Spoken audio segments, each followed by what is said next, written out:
อำเภอสันปะตองโดยการนำของคณะสงฆ์อำเภอสันปะตองข้าราชการศรัทธาประชาชนอำเภอสันปะตองก็ได้มาจัดเจริญพระพุทธมนต์ถวายพระพรชัยแด่พระบาทสมเด็จพระเจ้าอยู่หัวณที่วัดสายมูลตัวยเวลาบ่าย2 โมงเมื่อวานนี้ก็ดีมีคณะสงฆ์อำเภอสันปะตองจำนวนทั้งหมดก็ มีวัดอยู่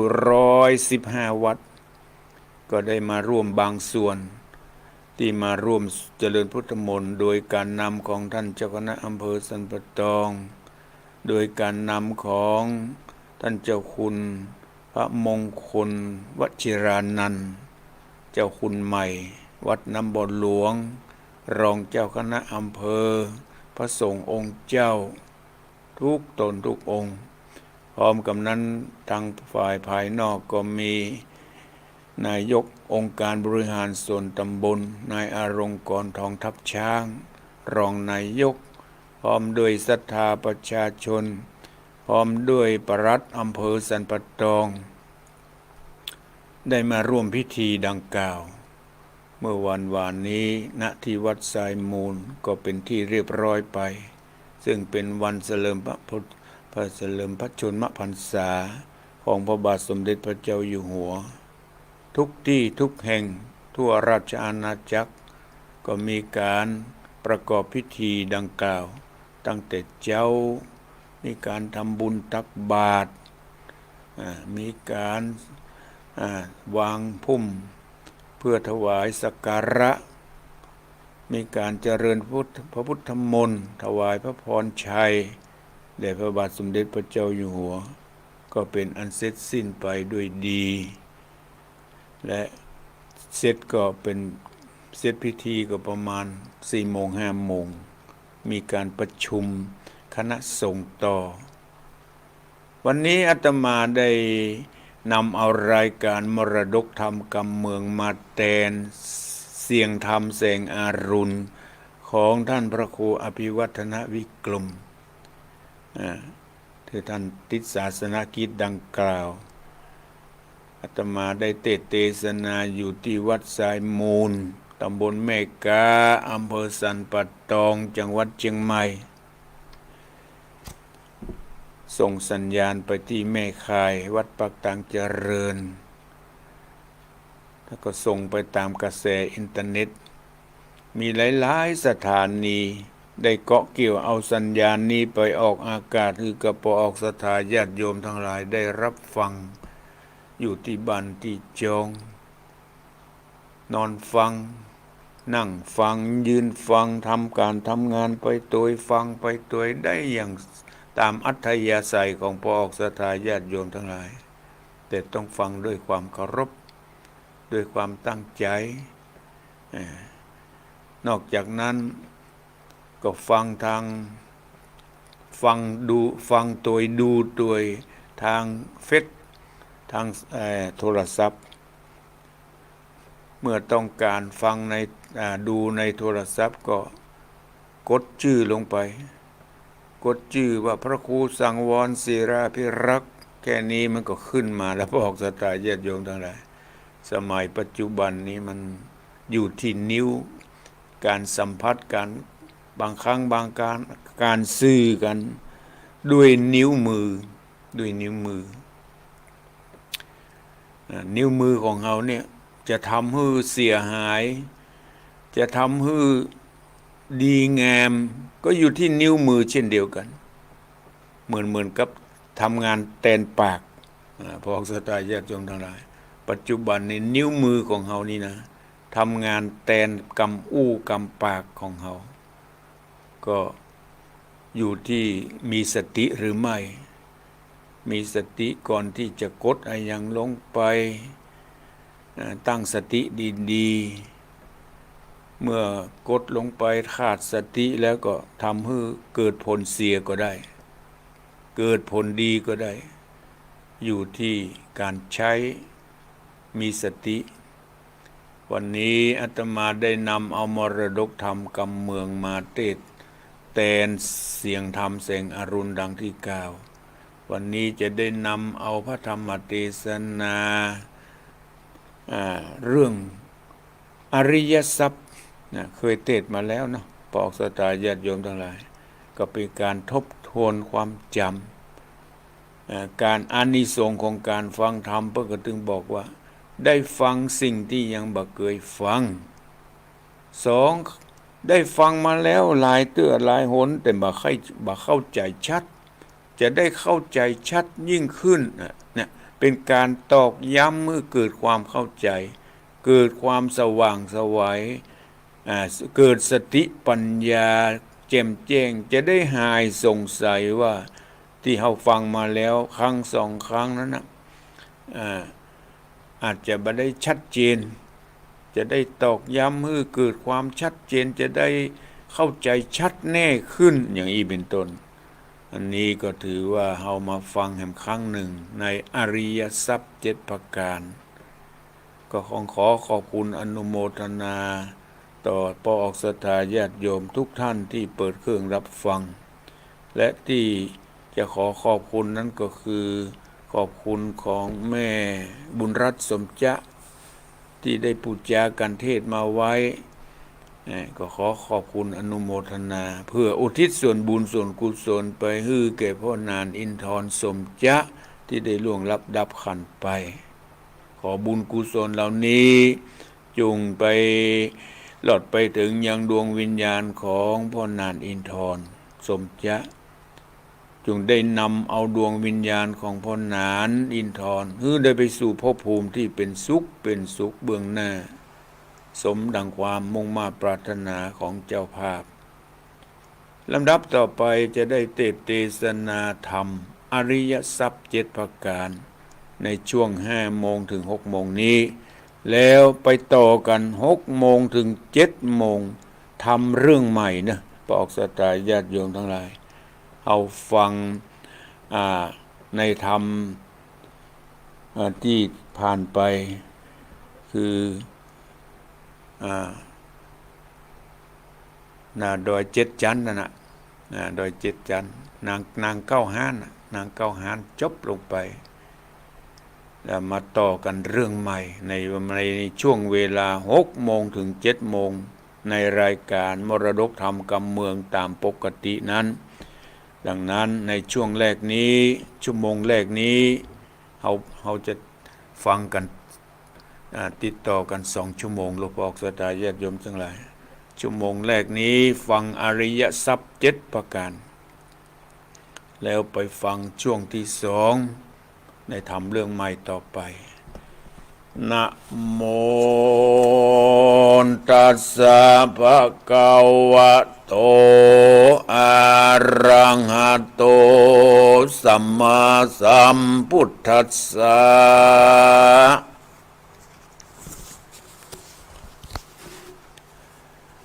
ยัสสะเอตาทันนาอธิอิทธิยาปุริสัสสะวะอัฏฐลิโตติสันทโวดุราสปุริสะตั้งหลายตั้งยิ่งใจตึงหนุ่มตึงเทาตีปากันตั้งอกตั้งใจฟังธรรมจุงดาจำแล้วจือไว้เอาปีนไม้ใต้กมไฟส่องต่างไปปลายหน้ายามอยู่หลกล่าเมืองคน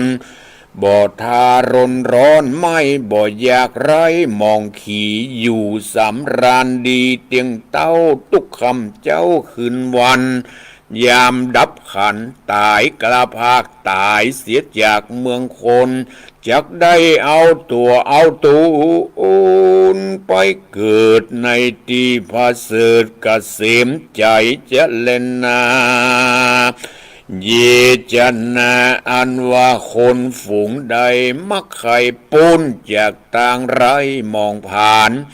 ได้อยู่สุขสำราญจืนจ้อยทุกใหญ่น้อยหายหนี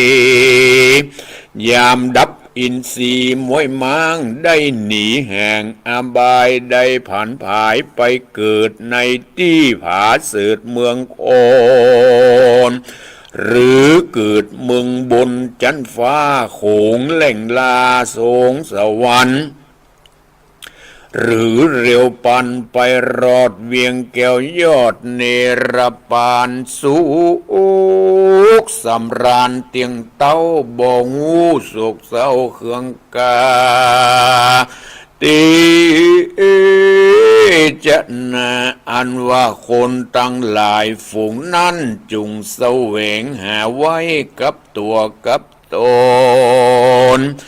ยังทรัพย์มงคลอันพาเสริฐคืออริยทรัพย์เลิศ7ประการเป็นทรัพย์เจียงคานกุลมากป่าฮือพ้นจากต่างอนาถาดังจักพลลนาเก่าจีฮือหูแจ้งที่ยาวไปบัดนี้แลยนาอันที่หนึ่งนั้นศรัทธาทนังอันว่าทรัพย์เจียงคานบทเก้าอันพระพุทธเจ้ายอดจิตนำมานได้ตีสนาสอนบอกไว้คือหากมาได้ศรัทธาทนังมีใจฝักใฝ่เอื้อวางใจเชื่อบ่สงสัยในคุณรัตนตรัยเลิศแล้วคือคุณพระแก้วสามประการว่าพระจินมานปิ่นเกล้าคือพระพุทธเจ้ายอดศาสดาพระผู้มีพยาแจ้งจอดทรัสรู้รอดจุประการบ่มีอาจารย์กล่าวจีพระตรัสรู้แจ้งทีเดียวได้กิเลสหลายน้อยใหญ่พระก็ดับขาดได้หายสูญพระเป็นขุนนำโลกคือปุ้นโศกเครื่องกามีขุนนาล่ำหมอกติดเทศนาบอกยิงใจฮือได้หายมืดบอดรู้แจ้งสอดหันสายคนผู้ใดเชื่อมั่นบ่ไหววันเฟื่อนคอนใจบ่ถอนละภาคแม้นทุกลำบากปานใดก็มีใจมันเตียงบ่บิดเบี่ยงลานหนีปฏิบัติดีบ่ผ่อนเหมือนแต่ก่อนเดิมมาชื่อว่ามีศรัทธาผ่องแผ้วในตนแก้วยอดจิตนำมานแถมประการหนึ่งนั้นจุงจำชื่อไว้เป็นทราผู้มีศรัทธาเชื่อมั่นว่าบุญและบาปนั้นตัวเราปี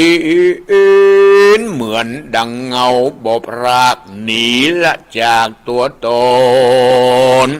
เชื่อว่าคนหนุ่มเท่าเสวยวิบากเก่าของภัยของมันบาปบุญตันตอบสายได้ร้ายและดีคนผู้เคืองขี่กันอยากตุกลำบากตกผ่านย้อนเมื่อนานจาดก่อนมันได้ย่อนตั้งบุญเต่าสร้างบาปหนุนติดต่อนักปั้นป้อถมนา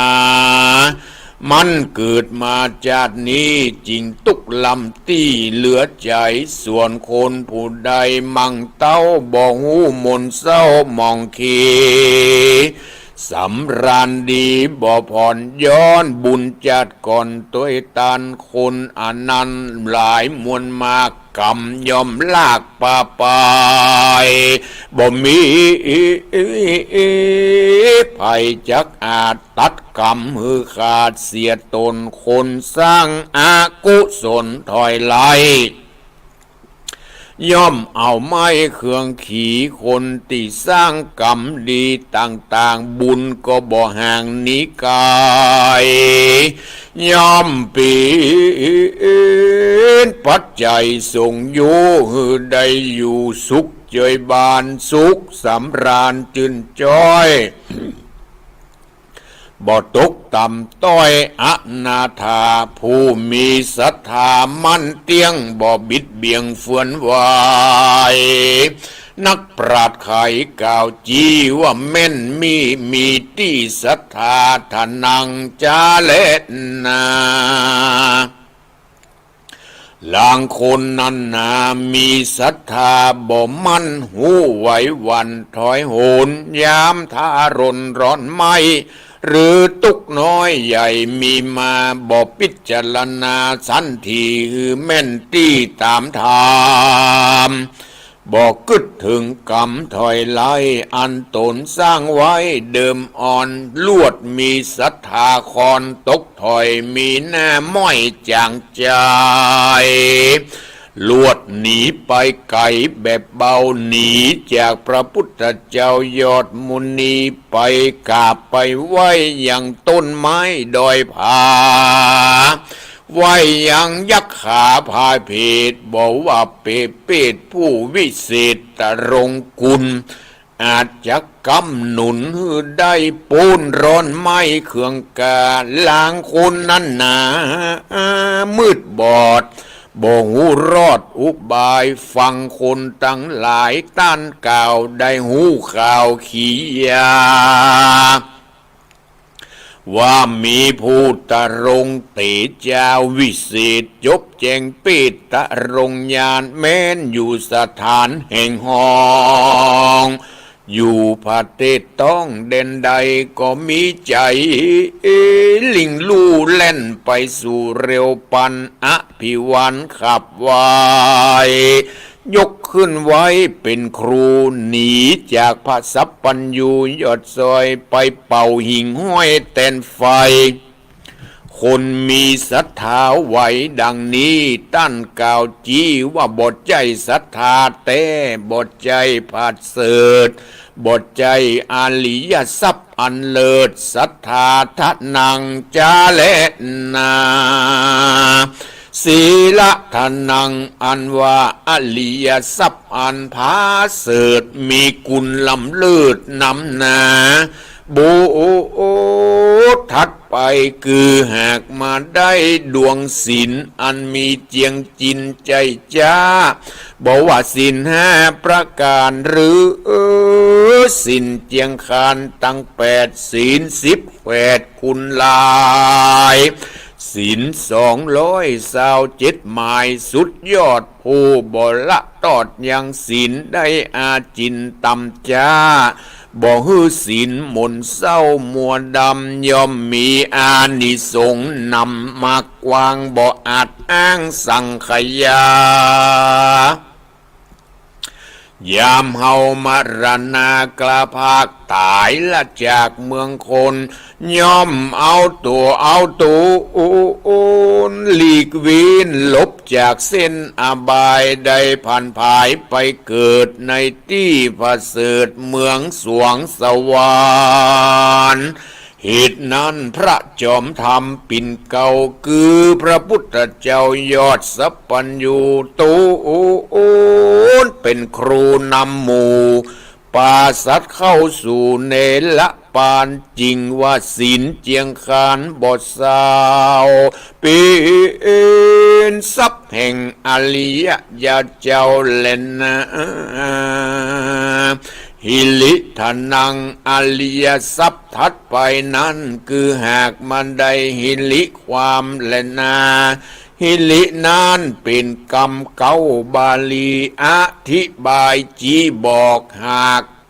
แปลออกเป็นไทยคือมีใจหูโอดย่อเผิดละอายต่อปาปกรรมบอกกระทำกรรมอันเป็นบาปอันบ่สุภาพปามัวบ่เอาตัวอ้นไปห้อยกับบาปใหญ่น้อยตั้งหลายบทใจละอายเผิดนาต่อคนโลกลายิ่งใจเต้าขันนิ่งสั้นส่องแม่นตามจ้องกองทามบอกกระทำกรรมอันหยาบย้อนละอายต่อบาปดีหลีแม้นบ่มีคนหู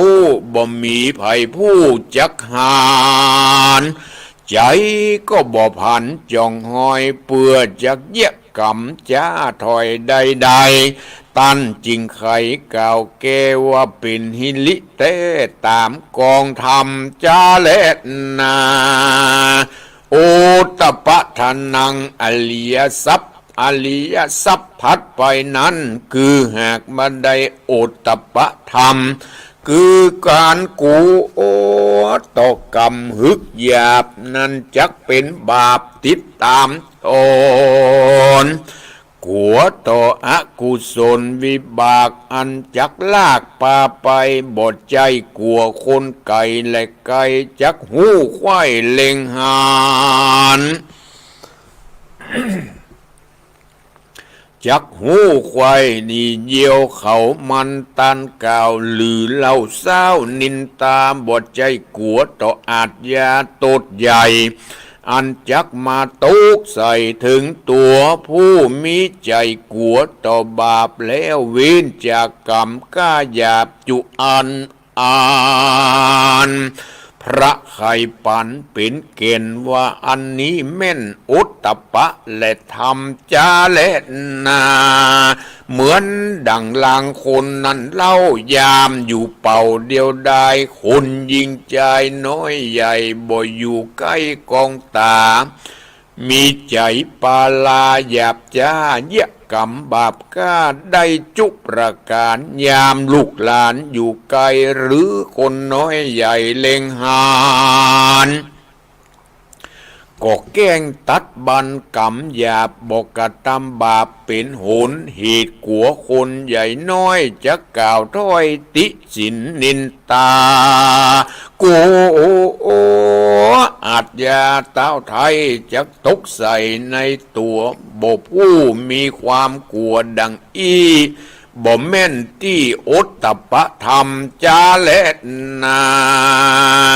พระหุสัจจะทานังอริยทรัพย์ทัดไปแถมเล่านักปราชญ์เจ้าผู้มีพยาได้ใครจะบอกไว้คือหากมาได้พาหุสัจจะธรรมคือได้เป็นคุณฟังนำหลายหลากได้เล่าเรียนมามากนำหนาฟังเฮียนมาจุบจอดต่างลูกต่างธรรมฟังแล้วจำจื่อไว้บ่ฮื้อได้ลืมหายฟังทำลายล้ำยิ่งเหียนจุสิ่งสัพพะสิบปาเอาปีนมักกาตั้งไตเอาปีนไม้ใต้ส่องตั้งตนยอมปีนมงคลอันประเสริฐฮือสวัสดีเกิดมีมาปีนดังศรัทธานุ่มเนาบ่ละริดเก่าเดิมอ่อนจากเรือนนอนที่อยู่เข้ามาสู่วัดวาอารามเป่งใจงามอ่อนก้มยอมือน้อมฟังธรรมอ่านปีนกรรมโอวาทอนุศาสตร์บวรคือเป็นคำสอนล้อนบ่มีเปลือกพิซ้อนสอนมาหรือฟังธรรมจาดกนาก่อนเก่าเล่าจาดเก่าของพระองค์ยอดมุนีคำสอนมีเปิ้นมีแทรกสอนไว้แฝงอยู่บ่อนภายในคนผู้ใดองค์อาจโจบฉลาดโดยพยาฟังแล้วพิจารณาแกะไกเลือกเสาะไซเอาเก่นเอาสารเอาปีนอาจารย์ตัวเก่าหรือไปเล่าใครจะฮือคนนาน้อยใหญ่ลูกเต้าได้หูแจ้งไข้ตามธรรมย่อมเป็นบุญนำหลายหลากปาปุ้นจากอบายอันหนึ่งสิปะหลายไปนอกอันตั้นบอกสอนไว้ก็ใส่ใจจำไว้นำไปใจกับตัวกับตนยอมปีนมงคลกุลใหญ่ป่าป้นยากไรอนาถาผู้มีสิบป่าหลายหลาก ฟังธรรมมามากจบท้องตันว่าเป็นกองของผู้ประเสริฐคืออริยทรัพย์เลิศกับตัวกับตนจะเล่นนาอริยทรัพย์ถัดไปนั่นคือหากมาได้จาคะเล่นนาอันว่าจาคะนั้นจำแนกไว้เป็นสองคือสละเข้าของภายนอกยกยืนออกเป็นอานยกโภชนะอาหารเข้าน้ำวัตถุพรำปัจจัยพื้นขัวใบเครื่องใจแก่คนอยากไร้อนาถาปันแก่คนชราแก่เท่าถวายอาตือตัวถวายแด่สังฆเจ้าภิกขุเถรตั้งสามเณรใหญ่น้อยด้วยใจจิ้นจ้อยเจยบานหรือถวายสร้างสะพานข้ามแม่น้ำถวายฮือเป็นตีสร้างโรงเรียนพำหนต่างสร้างปะตังต่างปางยังจอดฮือคนหิวหอดสำราญสร้างพระวิหารพระธาตุสร้างศาลาบาทโรงธรรมตั้นไขกรรมจีบอกว่าเป็นจาคะภายนอกแต่ดินเล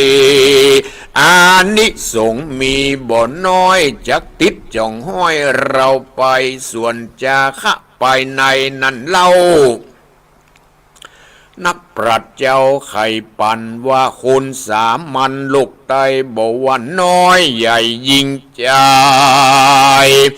ย่อมมีกิเลสหลายข้างข้องอยู่ในห้องหัวใจเป็นเหมือนดังไฟกองใหญ่วู่เอาไม่วันคืนฮือกฮือกวังเมาวุ่นร้อนเดือดบ่หูเหือดไม้หายคือโลภะหลายล่ำตี้มักตนีนะนำกู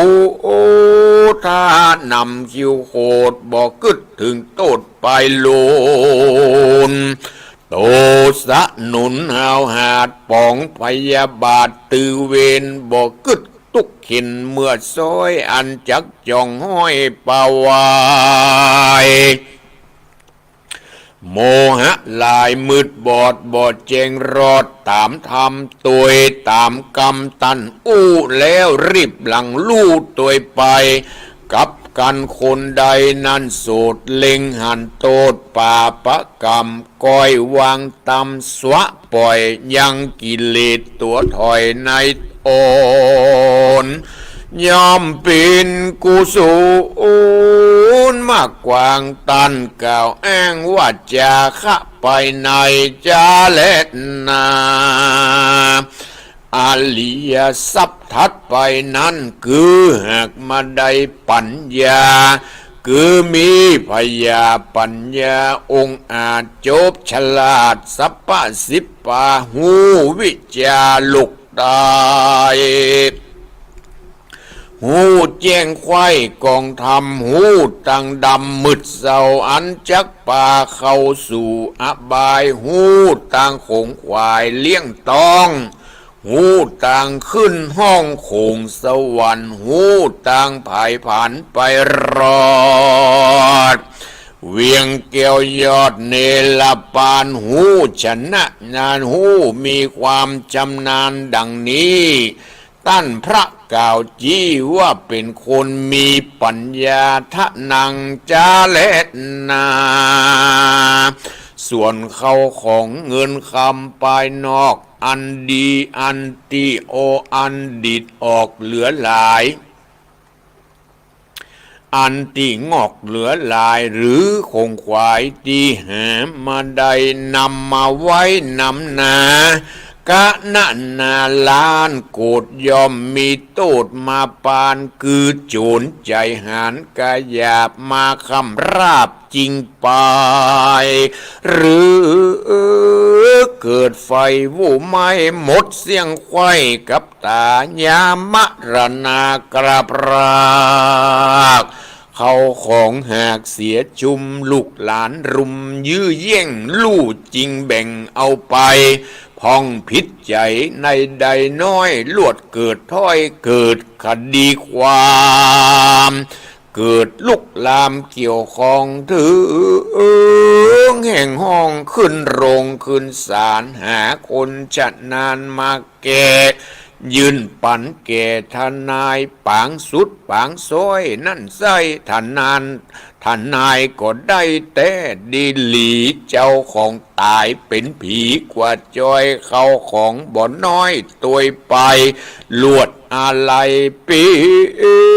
นผีเป็นเพศเข้าสู่เขตอบายเป็นตุกหลายเอาไม่เหตุบ่งูจังใจเงินคามส่วนมีนำหรือน้อยอดใจก้อยกะทำบุญย่อมเป็นกุลอันประเสริฐมาบังเกิดติดตนเป็นมงคลติดต่อเป็นเข้าห่ออาหารยามดับสังขารกระพากตายละจากเมืองคนย่อมเอาตัวไปเกิดในที่ผาเสริฐเกษมใจจะเล่นนา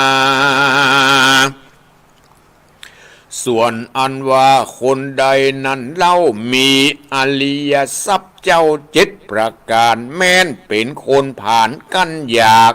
ตุกลำบากอนาถาพระพุทธเจ้าที่ไว้ติดเทศนาไว้เป็นหมายว่าบทใจคนได้ปังเป่าเป็นคนมั่งเต้าแต่ดีหลีตามดังพระบาลีโอวาทพระได้สวดเป็นคาถาวายัสสะเอตาธนาอธิปุลิสัสสะว่าดังนี้เป็นต้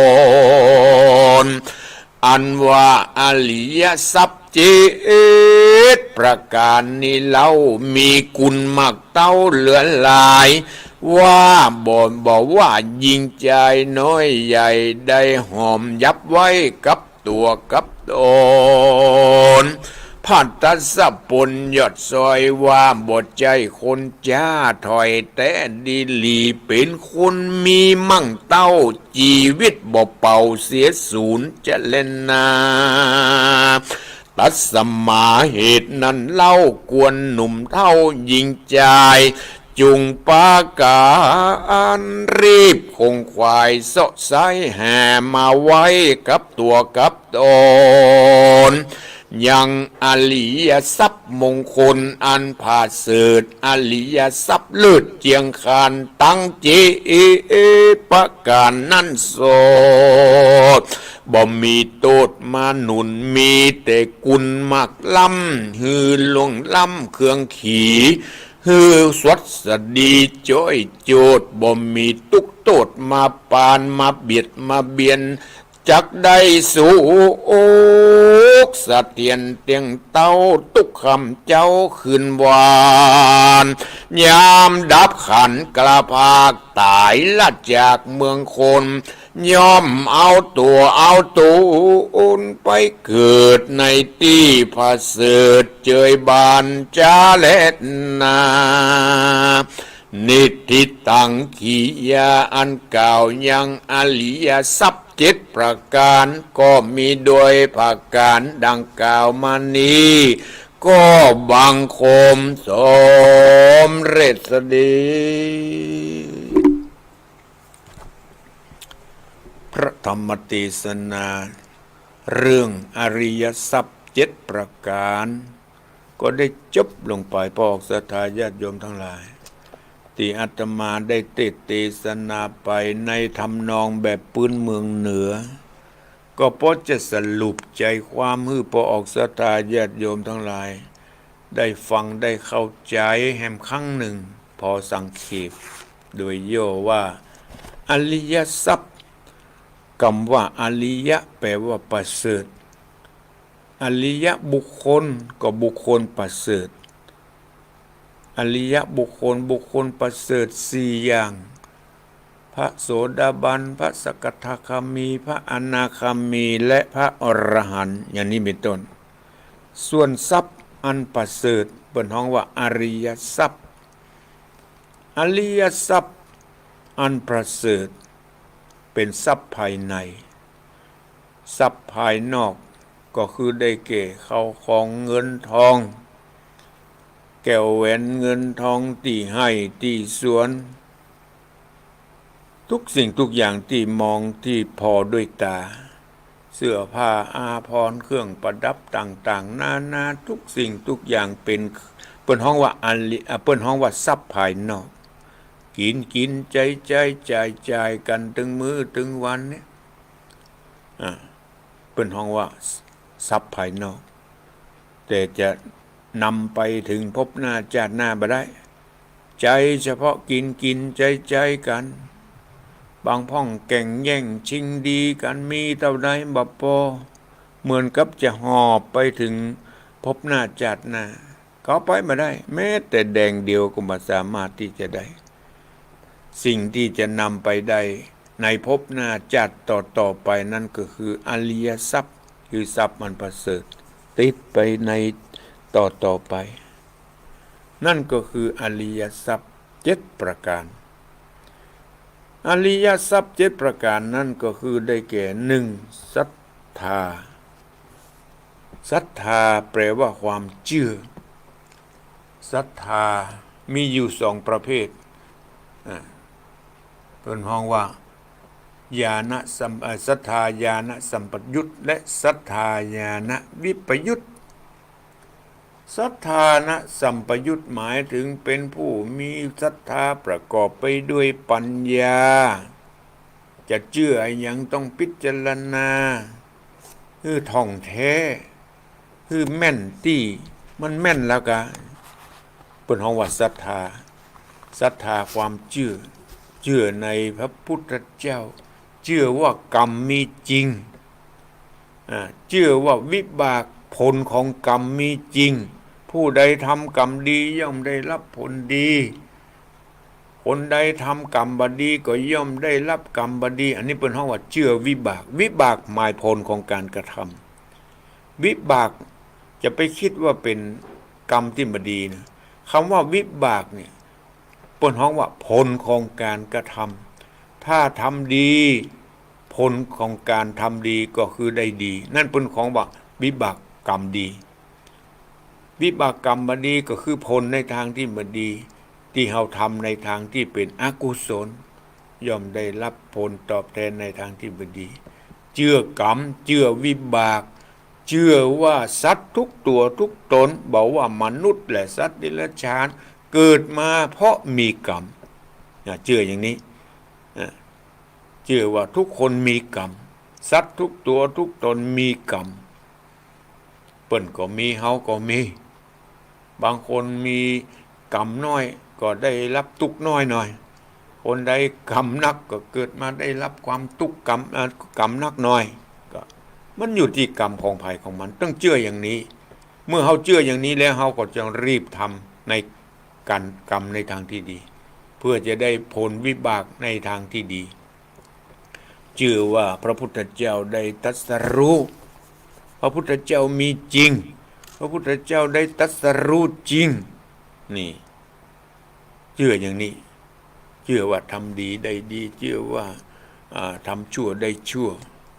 เชื่อว่าพระพุทธเจ้ามีจริงเชื่อว่าสัตว์ทุกตัวทุกตนเกิดมามีกรรมของภัยของมันถ้าบ่พ้นกรรมจะต้องมีการเวียนว่ายตายเกิดกันอยู่อย่างนี้ตลอดไปนี่เป็นห้องว่าศรัทธาเชื่อแต่ศรัทธาแห่งอย่างหนึ่งศรัทธาญาณวิปยุตมีเป็นห้องว่าศรัทธาที่เชื่อง่ายหูเบายังก็เชื่อหมด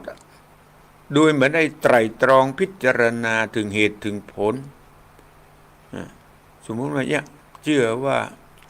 จอมปลวกนี่ศักดิ์สิทธิ์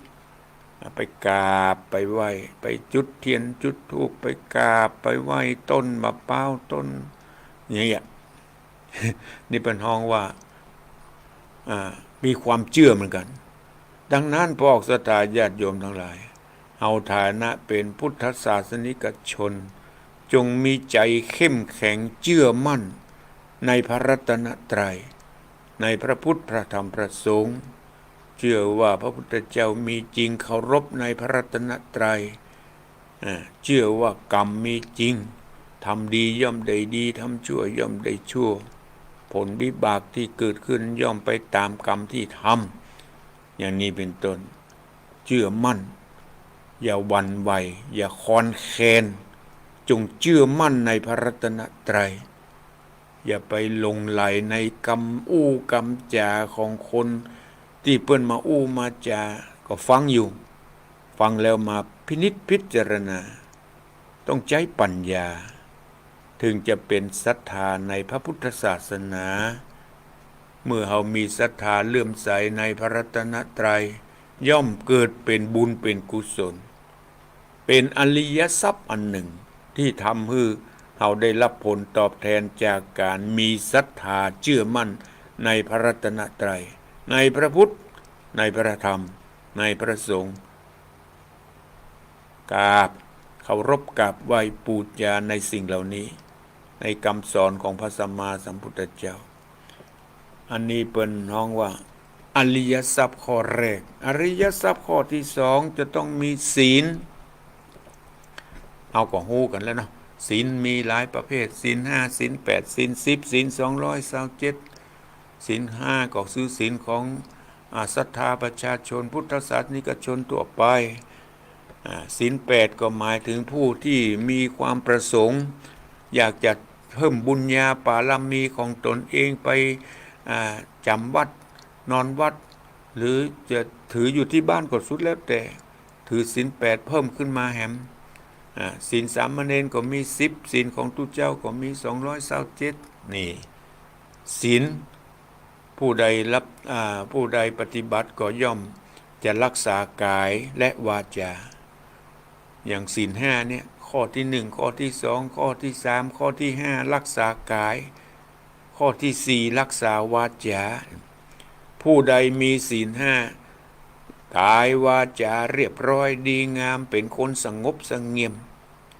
บ่มีโทษบ่มีพิษบ่มีภัยกับภัยบ่เบียดเบียนภัย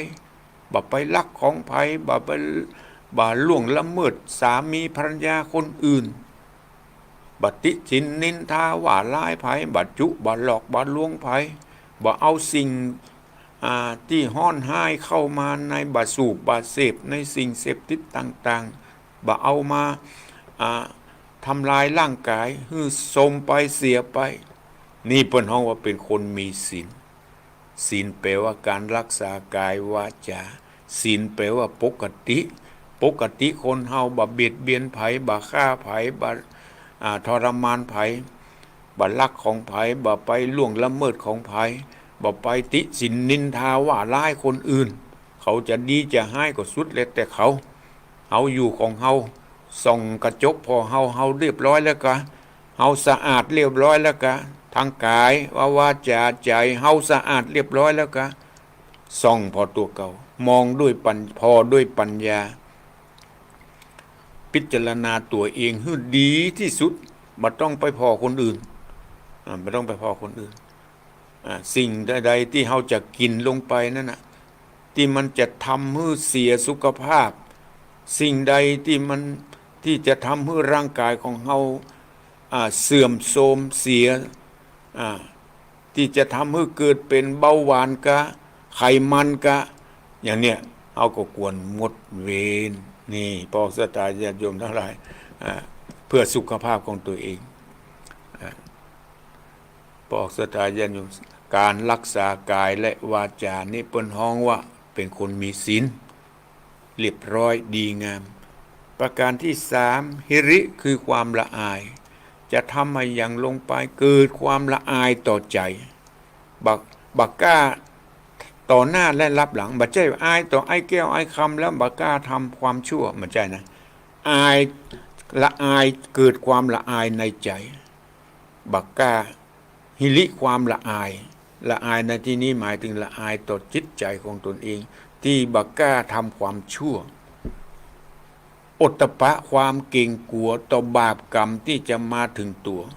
สมมุติว่าเฮาคิดจะฆ่าสัตว์จะทรมานสัตว์เฮากลัวบาปกรรมที่จะมาตอบสนองเฮาฆ่าเขาจะต้องมาฆ่าเฮา เฮารักของเขาเขาก็จะมารักของเเฮาพิษลูกพิษผัวพิษเมียคนอื่นเขาก็จะมาพิษเฮากลัวอย่างเอี้ยกลัวมันกรรมมาตอบสนองเฮาก็เลยบักกาอันนี้เป็นห้องว่าโอตตะปะความเก่งกลัวต่อบาปกรรมที่จะมาตอบสนองบัดใจว่ากลัวคนนั้นหันกลัวคนนี้กลัวคนข้างบ้านจะมาหันการทำความชั่วบัดใจอันนั้นบัดใจโอตตะปะบัดใจหิริบัดใจโอตตะปะในธรรมความกลัวความอายต่อบาปต่อกรรมอายต่อกับบาปต่อกรรมต่างหากต่ออกุศลกรรมต่างหากนี่เป็นห้องว่าหิริความละอายโอตตะปะความเกรงกลัวต่อบาปต่อกรรมที่จะมาตามสนองพาหุสัจจะข้อที่5อริยทรัพย์การได้ยินได้ฟังมานักเอามาประดับตัวตนมีความหูพาหุสัจจะได้ยินได้ฟังอย่างพระออกศรัทธาญาติโยมทั้งหลายฟังธรรมทุกเจ้าทุกค่ำทุกวันเนี่ยถือว่าเป็นผู้มีพาหุสัจจะได้สร้างอริยทรัพย์ให้กับตัวเอง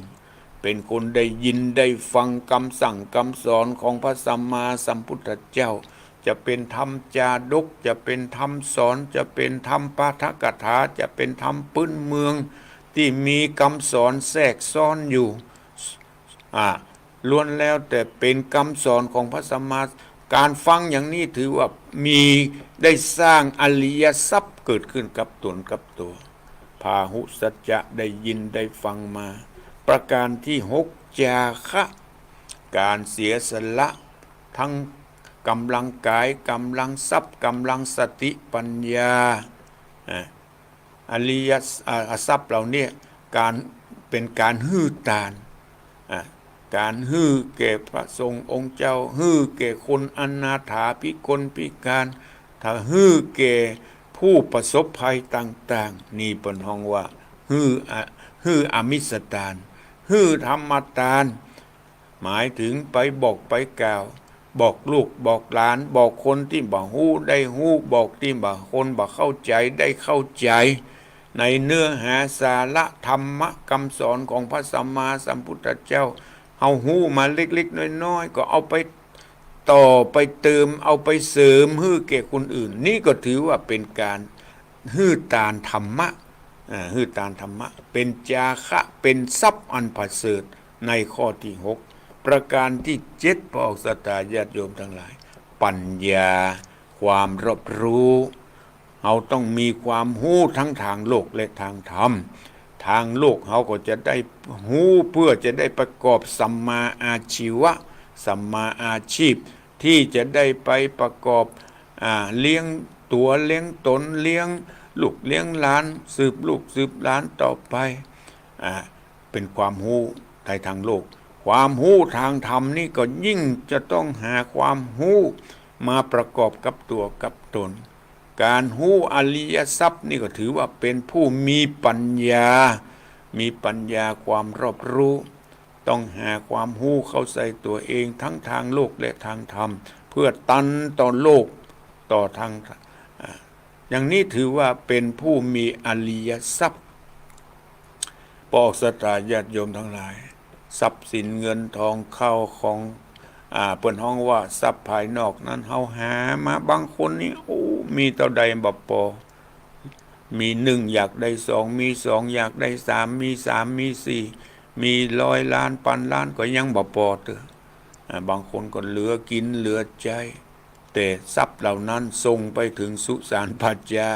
ส่งไปถึงโรงพยาบาลแต่อริยทรัพย์เนี่ยส่งไปถึงสวรรค์จันทร์ฟ้าอย่างน้อยก็ขอให้เกิดมาเป็นมนุษย์ถ้ามีอริยทรัพย์เกิดมาเป็นมนุษย์ที่สมบูรณ์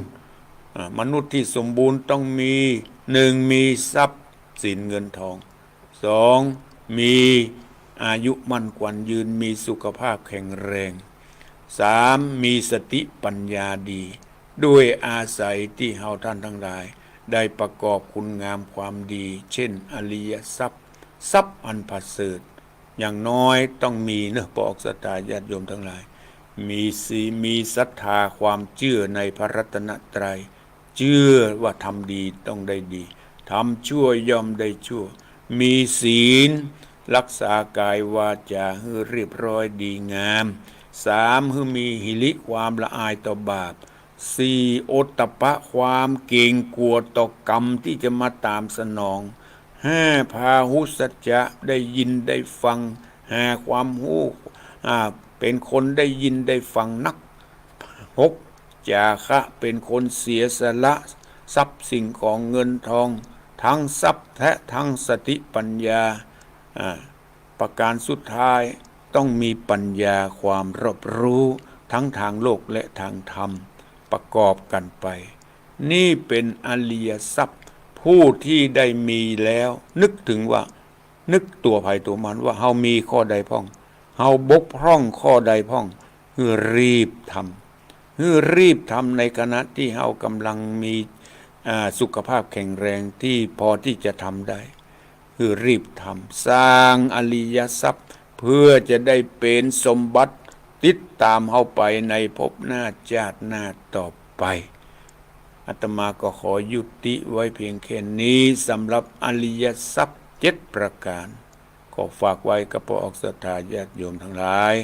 ไปฟังอยู่ณที่ใ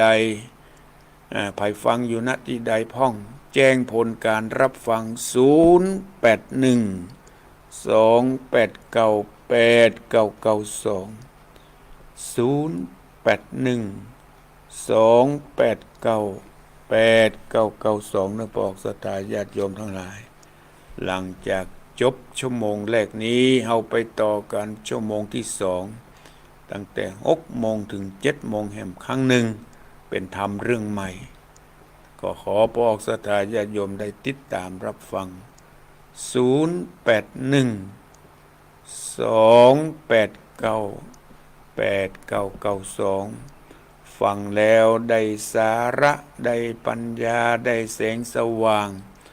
นำไปพินิจพิจารณาข้อใดบกพร่องข้อใดยังขาดหรือว่าทำไปแล้วแต่ยังน้อยรีบทำรีบสร้าง6919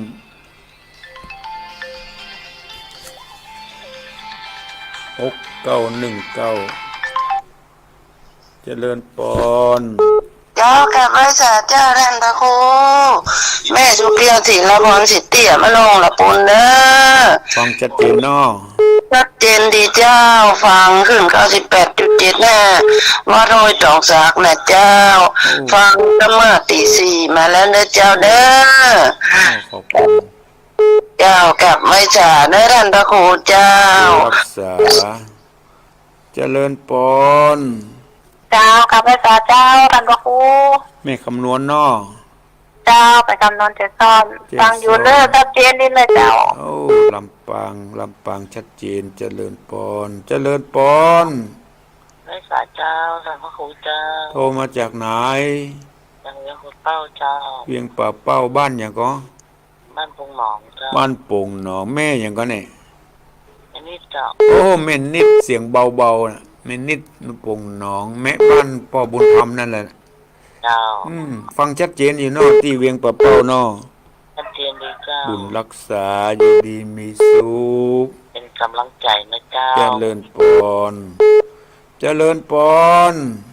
ไร่สาเจ้าท่านพระครูแม่บัวลอยบ้านชุกก็ตำบลตะก้ออำเภอแม่สวยเจ้าโอ้แม่สวยฟังชัดเจนเนาะเจ้าชัดเจนขึ้นดารุณีเจ้าดารุณีเวียงป่าเป้ากะเจ้าโอ้ฟังชัดเจนที่แม่สวยได้นำคำสอนจัดดีเนอะเจ้าฟังไปเลยเนอะเจ้าให้กำลังใจเนอะสร้างบุญสร้างบารมีให้กับตัวเองสร้างอริยทรัพย์ให้กับตนเองบุญรักษาวางสาเนอเจ้าสาธุบุญรักษาอยู่ดีมีสุขอาตมาได้ใจเวลามาพอสมควรแล้วเนอะขอล่ำลาช่วง5 โมงถึง6 โมงนี้ไปก่อนเนอะก้อยปะกันในช่วง6 โมงถึง7 โมงต่อไปวันนี้ก็ขออำนวยอวยพรให้กับพวกศรัทธาญาติโยมทั้งหลายที่เปิดเครื่องรับฟังในเจ้านี้ก็ขอทุกท่านจงได้อยู่ร่มเย็นเป็นสุขในพระบวรพุทธศาสนา ก็ขอทุกท่านจงมีอายุวันนะสุขะพละเหมือนกันจุกูจุโคนอายุวันโนสุขังพระลา คติคำสอนอานิสงส์